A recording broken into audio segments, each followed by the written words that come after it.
So fittingly, I want to talk about love today.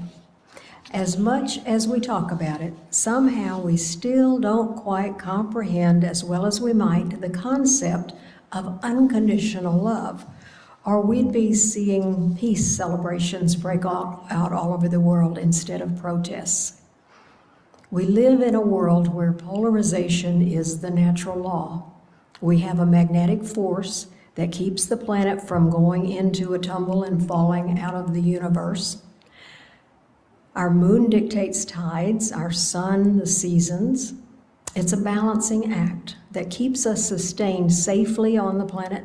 Although at my age, I don't often think of gravity as my friend.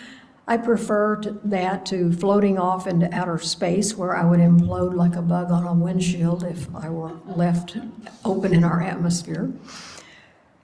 If this principle of polarity, it is this principle of polarity that creates the concept of everything having two sides. There's a North Pole, there's a South Pole, and no one can argue that one is more important than the other. They are both equally necessary. A simple color wheel is illustrated by placing opposite colors on the wheel from each other.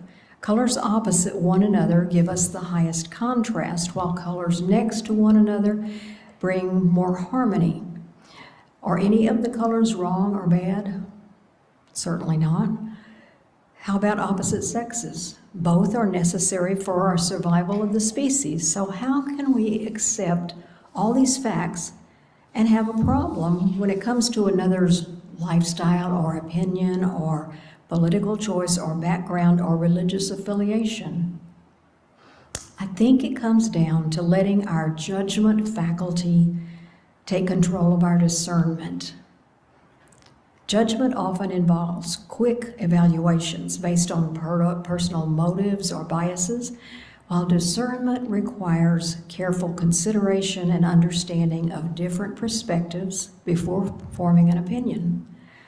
Judgments are frequently final and hard to change, where discernments are based on awareness, empathy, and critical thinking. The most popular pundits practice judgment, where peacemakers practice mindfulness. So how can we put all this together to better understand how to be more loving and accepting of others that we don't necessarily agree with? Well, to start, let's go back to the basics. We are created from love and in love, no matter what your background may say otherwise.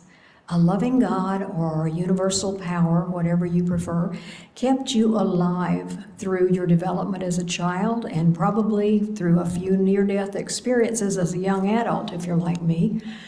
And no matter how good or how bad a job your parents may have done, if we had had a bad childhood or we have other unpleasant experiences in the past, we can't hold on to the blame game for our attitudes at this point in life. Whatever created our stinking thinking from those early years is over. And we must take responsibility for moving forward and creating a better future. Our early training will stay in our memory, no doubt, but it doesn't control us unless we continue to replay it in our minds. Think about that. We can stop hosting the horror movies in our mind if we choose to. You can't relive an experience unless you replay it in your mind. So the quickest way to get over a bad attitude about something from the past is to stop going through it again and again and again. If we have a block to the full experience of peace and love in our life, it may stem from hanging on to old coping skills that we developed to protect us from being hurt. And I'm speaking from my own experience here and years of paperback self-help psychology, not to mention some licensed psychologists, some psychiatrists, and a few counselors on the way. Perhaps there's a wall of protection built around our heart that needs to be taken down. I know I've had to work on this a lot. If it's separating us from love, it has ceased to protect us from wounds, and it's become a block to our fullest enjoyment of life. Jesus told us that the greatest commandment was love. The Gospels repeatedly state that God is love. The writers used the Greek word agape in describing this expansive, limitless, unconditional power that is beyond description in English. We lump all our feelings of affection into the word love. It's really the source of a lot of misunderstanding of the nature of agape love. There, in Greek, there's also phileo love, which is brotherly love. If you want to think of Philadelphia, the city of brotherly love, it comes from that word in Greek. Eros is the third romantic love we see only alluded to in the biblical book, in the Song of Solomon. And the word erotic comes from that word. And in South Texas, of course, we have agave, which is the extraordinary affection for tequila. But that's not mentioned in the Bible. It's mentioned in country songs and AA meetings. So we still lump it all into love. I love praline ice cream. I love his Australian accent. I love my country. I love that new Corvette. I love line dancing, and I love the latest Avatar movie. Is it any wonder that we're so easily hurt by love when we tie it to so many transient things? I'm sure that that is what the song was asking in What's Love Got to Do with It? The second line says, who needs a heart when a heart can be broken? When we love from our personality or our ego, if you will, or our head with expectations of eternal happiness, we're bound to be disappointed. We have to go back and reevaluate our definition of love. When it is said that God is love, we are made in that image and likeness. It means agape, the spiritual love that transcends human understanding. It's what Mother Teresa modeled when she described tending to the lepers from the street at her convent in Sisters of Mercy as handling the body of Christ. Is that beautiful? She didn't see decayed or diseased people.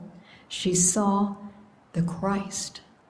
She didn't judge or evaluate them as flawed humans.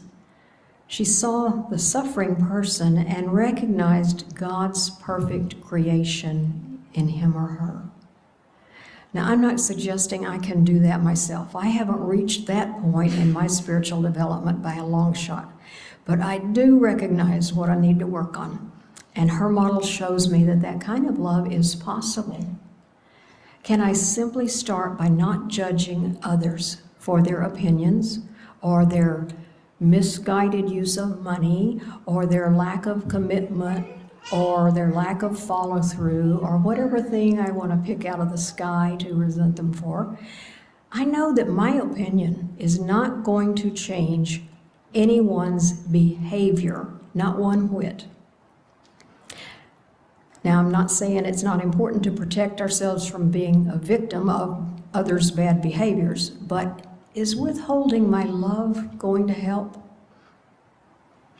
Well, first, if I can withhold it, it's not unconditional love. It's conditional love, which isn't love at all. That's bribery. Second, is my opinion going to create a positive result for anyone concerned? Or am I just voicing my opinion so later I can prove that I was right, as in, I told you so right? Is that remotely productive? There's a reason Jesus mentioned not judging others lest we be judged. It's a totally negative practice, which is only successful in creating resentment and division. We get right back to separation of opposites, and separation is the last thing we want to choose if we want a happy life. If we separate from love, we separate from our Creator, which is love. It only hurts ourselves in the long run. That explains the admonition that what we do to others, we do to ourselves. Putting unloving judgments and opinions or behaviors into the world is generating more of the same, which always returns to us one way or another. Again, I'm not saying I've accomplished it, but I'm working on it. The Course of Miracles is a great resource for love, and it says that the opposite of love is fear. Well, that may be hard to wrap your head around, but if we begin to recognize that fear covers basically 3 areas, it makes more sense. I mean, there are more fears and more phobias that I can begin to list, and I wouldn't have time in 2 weeks, but the short list is kind of compiled from a bunch of psychology majors and such, bigger heads than I. Fear of loss of security, that would include vulnerability, fear of failure, fear of death, and fear of loss of control, which is fear of change, fear of the unknown, maybe health issues, fear of loss of esteem, which is rejection, fear of critical judgment, fear of loneliness. So the simple and most difficult also antidote to fear is faith. It's difficult because to release fear, we must embrace the belief that God is working all things together for the good of those who love Him. We've got to believe that, and that takes a huge amount of faith to embody. It must start with the belief that God, the universe, the creative power within us is love. That's the faith that will bring us peace and release the desire for being right or winning or trying to convert others to our thinking. Those attempts are flimsy illusions of security, control, and esteem. The only way to love or to eliminate those fears is to embrace faith that God, good, prevails, and love humanity and all of life with the understanding that we are one in love. We each have a purpose. We create harmony if we begin to see that it takes polar opposites to make the planet balance. Our job, as Eric Butterworth said, is not to set the world right, but to see the world rightly. We don't need to change anyone, but to find the balance in loving all of life, including the messy and the sublime of it. Paul's first letter to the Corinthians in chapter 13, verse 4-7 says, "Love is patient, love is kind, it does not envy, it does not boast, it is not proud, it does not dishonor others, it is not self-seeking, it is not easily angered, but it keeps no record of wrongs. Love does not delight in evil, but rejoices with the truth.